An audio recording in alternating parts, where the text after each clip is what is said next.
Hey guys, welcome back to my channel. Welcome back to Lizzie's Life. I don't have really like a saying or anything that I put together in my life. Come on, Lissa. In my head for like an intro, so, or like a welcoming, what I'm gonna say in the beginning of my video. I have it for the ending, but not for the beginning. So we will soon. Anyways, in today's video, we will be getting into the Before the Transplant series, and we're gonna start to dive in.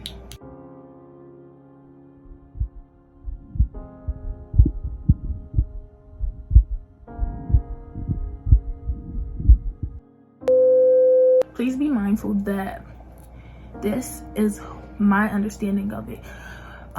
At the time, I was 15 years old and hearing like the doctors explain the diagnosis, and you know what I call it is doctor talk.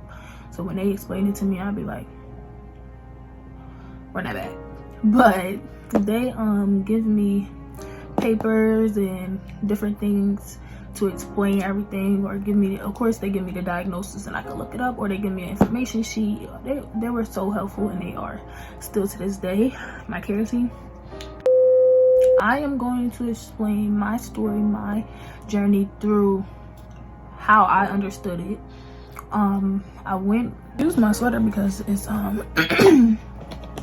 don't know, I keep fixing it and keep like, yeah, anyways, I went through my hospital's app where they keep all my information about my diagnosis, my clinical notes, my surgeries, my procedures, everything, and I just got my diagnosis that I got in that, so I can explain it to you guys. Right now I keep looking down at this book to see where I'm going to start at, because I did take notes from the app about like my clinical notes and all my admissions, and I wrote it down what I was diagnosed with first, because I did have a lot of diagnoses, but they all tie together to one. But we are going to get to that, and it may be confusing, and if it is, I'm sorry. I'm trying to explain it to the best of my ability, because to this day it's still confusing to me, even though sometimes I'm like, I got it, I understand it, but then I'll be like, take me back, not take me back, but run it over again, so we're gonna get into all of that. You guys, make sure you like, comment, and subscribe. My social media will be in the description. Thank you so much for all the love and all, the love on my last video. I very much appreciate it. And here's my lovely book that I will be taking notes with my best friend. This will be my best friend today. My handwriting is so crazy. This is my book that I got from the hospital. One of my gems that I picked up, because they give me a lot of stuff during my visits. My whiteboard will be my gem today, and yeah.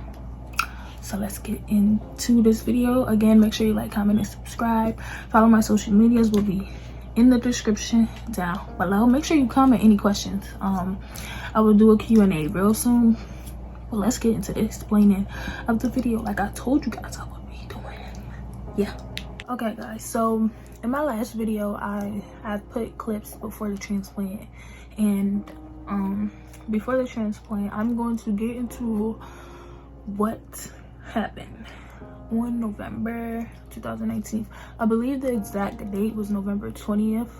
I can tell by the picture that me and my father took at the hospital that day, but my first admission. But okay, so this day, mind you, prior to this day I was having symptoms: shortness of breath, couldn't breathe really much, couldn't do simple things like make my bed, go walk to my bathroom. We ain't live in no mansion. We don't live in no mansion, so it wasn't that far to walk from my bedroom to the bathroom, and I would be out of breath by the time I touched the toilet, sat on the toilet, and it would just be, it was a lot. It was a lot. So this day, before this day, I had these symptoms and things of that sort. I had went to my primary doctor at the time This is in 2019, and this was before November, okay? I went to my primary doctor and I told them my symptoms. They told me that I had heartburn. That I had heartburn. They then gave me, I believe, Tums, or they told me to pick it up over the counter, and they gave me something else to take with the Tums. It was something of that sort, but that's what they recommended. Went home, did that, thought I was like, okay, it's heartburn, I'm cool. It's heartburn, probably a little flare-up. No. I get home, I take the things that they told me, recommended, whether it was Tums or the medication they gave me. Again, I don't remember. Again, I wasn't recording at this time. They gave me this medication. I went home, was taking it. Nothing changed. What did change was the symptoms progressed. And no, I wasn't taken back to the doctor. Now, after a couple months, here comes November, and it was one day I was supposed to go to school. I believe I was in my 9th grade freshman year, and I was supposed to go to school. I've stayed home a lot because I felt sick all the time, and I didn't want to go to school. Like, who want to go to school feeling like that, feeling nauseous, gagging, you know, the whole nine. Okay, we're gonna get into all the symptoms later because it all comes together. Now, didn't go to school. My dad took me to the Med Express. We went to the Med Express, and when we went to the Med Express, let me tell you this. When I went to my primary doctor, they never did no x-ray on my chest. I think the only thing they did was like the regular, listen to your heart, check your eyes, check your ears, maybe blood pressure and things of that sort. Again, I don't really remember it. All I remember is they wrongly diagnosed me. Damn. I go to the Med Express, I get in, they do a chest x-ray, and they do an EKG, an electric, yeah, EKG. I'm gonna put it on the screen for you guys. I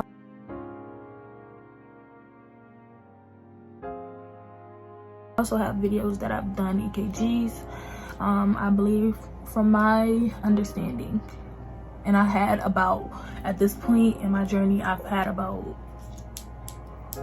maybe over 250, 300 EKGs over the last 4 years of this journey. And yeah, so EKGs, they put about 12 stickers over your body, from your toes, from your chest down to your toes.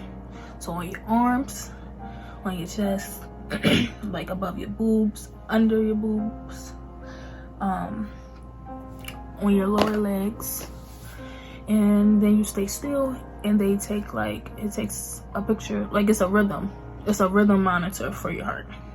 So they did an EKG. The rhythm was abnormal, meaning the rhythm wasn't normal. I didn't have a normal heart rhythm. Now the x-ray came back and my heart was enlarged, very enlarged. It was enlarged, okay? It was not the size that it was supposed to be. So they told us all of that, and they said, we can't further diagnose you, we can't say much more, but to tell you that your heart is enlarged, you have an abnormal heartbeat, abnormal rhythm, and you need to go to the emergency room right away. So what do we do? What do? I get rushed to the hospital in an ambulance, and once I get there, you know, tell them what happened at the Med Express. So they start doing their own tests. They do an x-ray, they do their EKG, they do an echo as well. Echo is more like echocardiogram. See, I know that one. Echocardiogram is more so like, it's more like an ultrasound, but an ultrasound of your heart. Okay, that's my understanding of it. Now I will put like a little side notes and pictures and things like that for a better understanding to everyone, because you know this can be